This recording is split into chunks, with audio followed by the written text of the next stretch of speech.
What's up, this Sideline Sportstalk? This is Dre Brooks. We got on the phone Dumas Bobcats head coach Larry Harris. What's going on, Coach?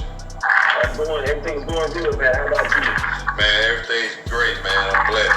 I just want to thank you for taking time to talk with us and everything. I want to get them a little history of how, I know coach and everything, and start, hooping in the backyard, the park, playing against you in Delta, and you continue your career on to UAM, and everyone knows your mom. You know what I'm saying? Everybody knows your mom. One of the best women coaches that came through Arkansas, and coach is just in your blood, Just start off by telling everyone a little bit about you and where you're from and stuff like that. Well, I'm from McGee, Arkansas, man. Born and raised, grew up all my life, played Pee-wee and everything in McGee, as well as went to 7th grade and played football and Pee-wee football and Pee-wee basketball and all that in McGee. After my 7th grade year, I played in McGee, but I ended up moving, which was school in Delta, which was down the road with my mom coach, because they were better in basketball. So that's what moved me to Delta. I prefer basketball a little bit more, and plus, I'll be honest, they were a little bit more fair down there than basketball. So it was the best move for me. I can remember hearing my classmate Cornelius Cleary. We both decided we were the best two basketball players in our grade, and I told him I was going to Delta, and he said I'm going to he said he's going to Durham, and the rest is history. Yeah. So that's what kind of took us to Delta. That's what kind of took me. That was my plight, just going and playing basketball, and my early years, and that's how I got up. I ended up playing ball at Delta, played for 2 years, and then ended up playing 4 years with UAM on a scholarship for basketball. Oh, okay. So when did you make the decision? You wanted to become a coach. I wanted to be a coach when I first went to college, but to me, I didn't think that they paid enough. Yeah. So when I didn't think the pay was enough, so I started focusing when I went into college I got into my first degree in political science because I thought I wanted to be a lawyer. Okay. But what ended up, and then I also, when I was in college, I still thought a little bit, but I thought they were good enough. Because my last year after I finished playing basketball, I had a semester left of school. Okay. And so what I did was I did a semester of graduate coaching, just to help out with the basketball team. But I never thought I wanted to I wanted to at first, but when they didn't pay enough, I was like, no, I'm going to move on and try to be a lawyer. Yeah. And then what ended up happening is I used to always attend my mom's basketball games, and I'd be in the stands cheering and hollering and saying this and saying that. And one day my mom asked me, she knew that I was coming to games and hollering, and she told me, she said, well, you always hollering in my games, and you've been around basketball all your life, and that I never push you into it, but she said, is your job that you got, is that your job or is that your career? Mm-hmm. That's what she asked me, and I thought for a minute and got to thinking about what she had just said to me, and then she said, I never push you in that direction, but you may be, I think you could be a coach. Yeah. And so I checked into it, realized I didn't need but like 4 classes and I could be coaching it. The rest is history. Yeah. So how many years have you been coaching at Dumas, and where did you start? Well, I started off my first 4 years at Drew Central. I was assistant coach. My first year at Drew Central in girls basketball, boys basketball, and football. Okay. Then what happened was the head coach was more of a football guy, and he got a job at Silent Springs. Okay. So Drew Central came to me and interviewed me, and they ended up making me the head coach after 1 year. I just did 1 year as assistant, and then I became the head coach. So I coached at Drew Central for 3 years. Okay. So, and then when it ended up happening, a job came open for assistant at Dumas. Okay. And so they wanted me to come interview, so I came and interviewed for it, but I was just interviewing to see what it say, because I didn't think it was a little short on the money, but they ended up getting the money right. And like I said at that time, I left Drew Central, but I had a pretty good ball club over there. We went to state. The 3 years I was head coach, we went to state Oh, 3 wow. years in a row. Went to 2 regional championships in those 3 years, and we was ranked in 2 of the 3 years in the Super 6 in the state in the Arkansas Democrat Gazette. Wow. So a lot of people thought I was crazy when I left Drew Central to come to Dumas to give up a head coaching job to come be an assistant. But like I told everybody, it wasn't about coaching, it was about family. Because what was happening is I had 3 sons that lived in Dumas. And by me coaching in Drew Central, all the games are at the same time, school-wide. So if I'd have stayed at Drew Central, I'd have missed every one of my son's games other than when we played them. So I had to make a choice. So when the opportunity presented itself that I could come to Dumas and be an assistant coach and get to see my sons every day and my mom every day and coach them, I mean, it was a no-brainer. And so I ended up getting an assistant job at Dumas, and then they kind of told me when I interviewed that, you know, do the assistant for 2 years and then you'll be the head coach. And so, like I said, I did 1 year as assistant at Drew Central, 3 years as head. Then I came to Dumas. I did 2 years as an assistant. And then I did the head coach ever since. So I did 4 years and Drew Central, and this is my 10th year at Dumas. Okay. Oh, wow. Yeah, 10th at Dumas, and I did 2 as assistant. So I guess this is year 8 as a head coach. Oh, at Dumas. Wow. Okay, so you already, you know what I'm saying, you told us about the impact your mom made on your coaching decision, but let's talk about this year. This year you made it to the big dance. You was a 3A state runner-up. Am I right? The 3A state runner-up, right? Right. Okay. Tell us a little bit about that and the journey to get there. Just give us a little recap.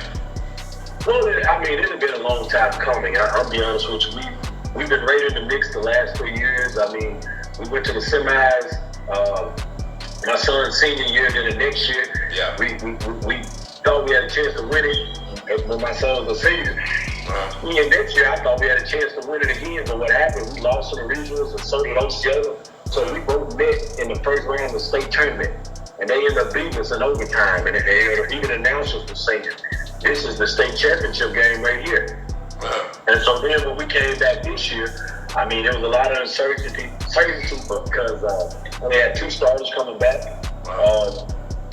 The other starters one of them was a guy that had played since 10th grade. He didn't play in 11th grade because he was kind of hurt. So that was 1 star. I had 2 coming back, plus we added that guy.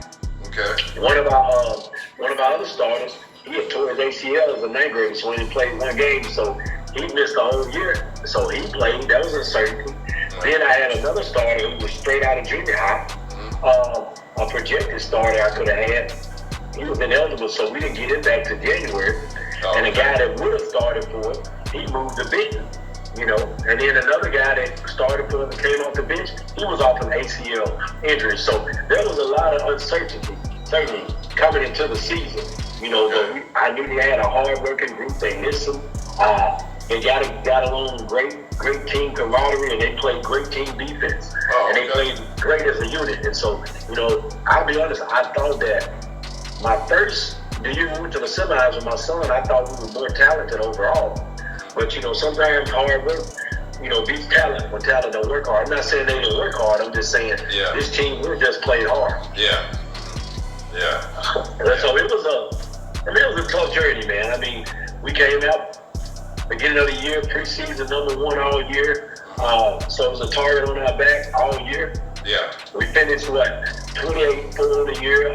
Won the conference championship for the 3rd straight year. We won the regional championship. And then we lost in the championship to Osceola in Hot Springs, which is, you know, that's far as you can go, man. You can't. I mean, like I told my guys, I hate we lost, but I was very proud of them because, like I told them, that's as far as we can go in our basketball. So you can't go any farther. You know what's crazy? It was this guy that told me, man. I put this story on Facebook. This guy that came up to me and said, "Hey, man, I'm disappointed in them boys, man. They had their game won and we ended up losing, man. I was a little disappointed." And then I looked at him and I told him, I said, "Well, man, I'm not disappointed." I said, "I'm proud of them." I said, "You know what? That's as far as they can go."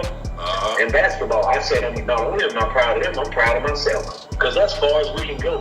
Other than losing it, we just came up short. I said, "Let me ask you a question." And he said, "Yes, sir, coach." I said, have you went far as you can go in your job? He looked at me and said, no, I haven't. I said, so should we be disappointed in you? He said, no, coach. He said, no, coach. Now that I think about it, I'm proud of you. I said, I bet you are. Yeah. You throwing parables at him, ain't you? Yeah, man. I was just like, man, yeah. you can't criticize the hard work, man, because there's a lot of people that's never been to the state championship. Exactly. I was a pretty decent basketball player coming up. I wasn't bad. But guess what? I ain't never been to the state championship. Yeah. So to talk about it, that lets you know if it was easy, everybody'd be there. You know, so you can't take away from them kids and say you're disappointed. Exactly. You know, that's you know, we did all those good things in the year, right, and then he looked for the one thing that we do wrong. Yeah. Especially if you got a big group of kids that listen. A thing that I did to my team one time. One time my team was in the locker room and I put a multiplication on the board. I said 9 times 1 is 9, 9 times 2 is 18. I went all the way up to 9 times 9. When I got to 9 times 9, I put it was 83 and they started laughing, right? Because I made a mistake, but I didn't say nothing. I kept finishing it out and they were trying to stop me. Well, coach, and they laughed. I said, what's wrong? They said, 9 times 9 ain't 83, it's 81. You know, some of them giggling and laughing because I made a mistake. So then I let them quit laughing. I said, all right, guys, I knew that was wrong. I said, this is why I did that. I said, look, I put 9 times 1 is 9. 9 times 2 is 18. 9 times 3 is 27, so on. I said, I put all those up there on the board right. Yeah. But I made one mistake. I said, rather than y'all look at the things that I did right, all the ones that I got right, you concentrated on the one thing that I did wrong. I said, I just want you to know that's how life could be. They gonna look over all the good things you did right, and they gonna concentrate and hate on the one thing you did wrong. Exactly. Well, speaking of your guys, tell us about, name some of your guys that made a good impact this year. I know all of them did. They worked hard, but you got some guys that made an impact. Just name some of the guys. Well, first I would say the seniors. I had a senior, Kavion Beavers. He played inside for us. 2-year starter, been with me 3 years. He didn't score a lot of points, but he was big on the boards. He was big at rebounding, and he just controlled our defense. Another senior, name was Derek Lee. He just was a glue guy. He played defense, X factor, played defense, got rebounds, he shot. He did a lot. Now, a lot of the focus went to 2 of the brothers. They were the Reddick brothers. One was named Mike. He was 11th grade, averaged 21 points a game.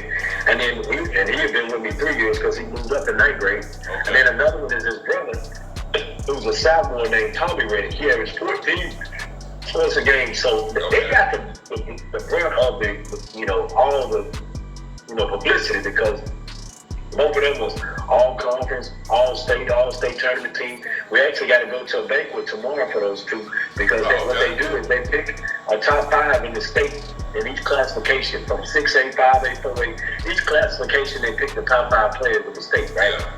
Well, they picked both of them in the class 3A. Both of them made top 5. The top 5 list. So we got to go to a banquet in Benton tomorrow before they can get on it. So, they were big time players and they'll be coming back for us.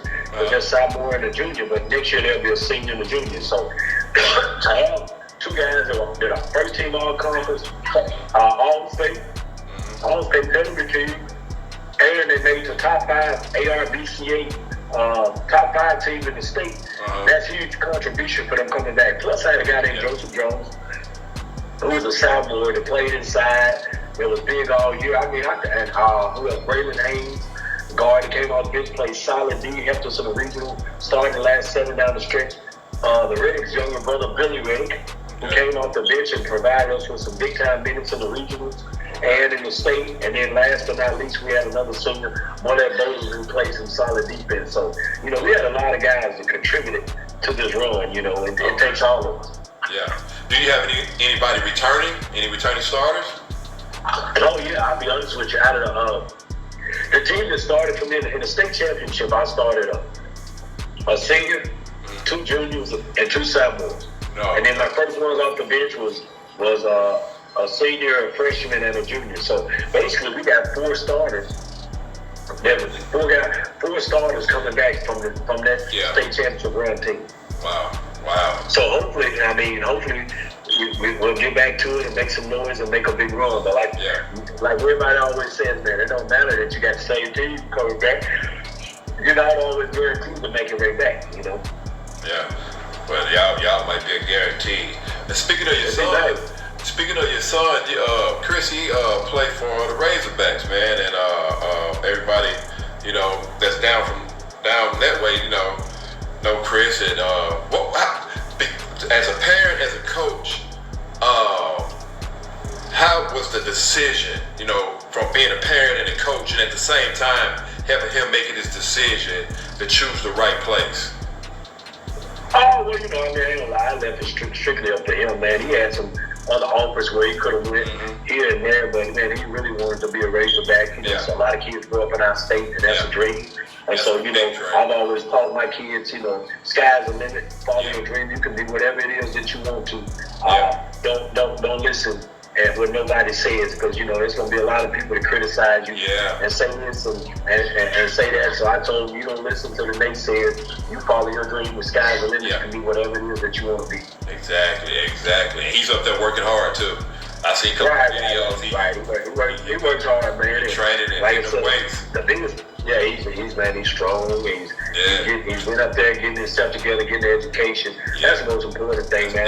I don't tell him a lot, but man, if he never played it down, I wouldn't even be mad. As long as I know my son is up there, he's in school, and then by him playing football, anybody that knows how D1 works, that's a job. You don't have time to do all that other stuff. It's a job. They got you working every day, doing something every day. That you got to do something. So when you're up there in D1, you don't have time to get in trouble. I mean, and so that's what that's doing, is that's instilling hard work, getting his education, and then a lot of times people don't know, like, you graduate from there, and from the Razorbacks, man, you have a job the rest of your life. Exactly. You know, if you're a Razorback. Man, exactly. Well, there you go. Hey, we got head coach Larry Harris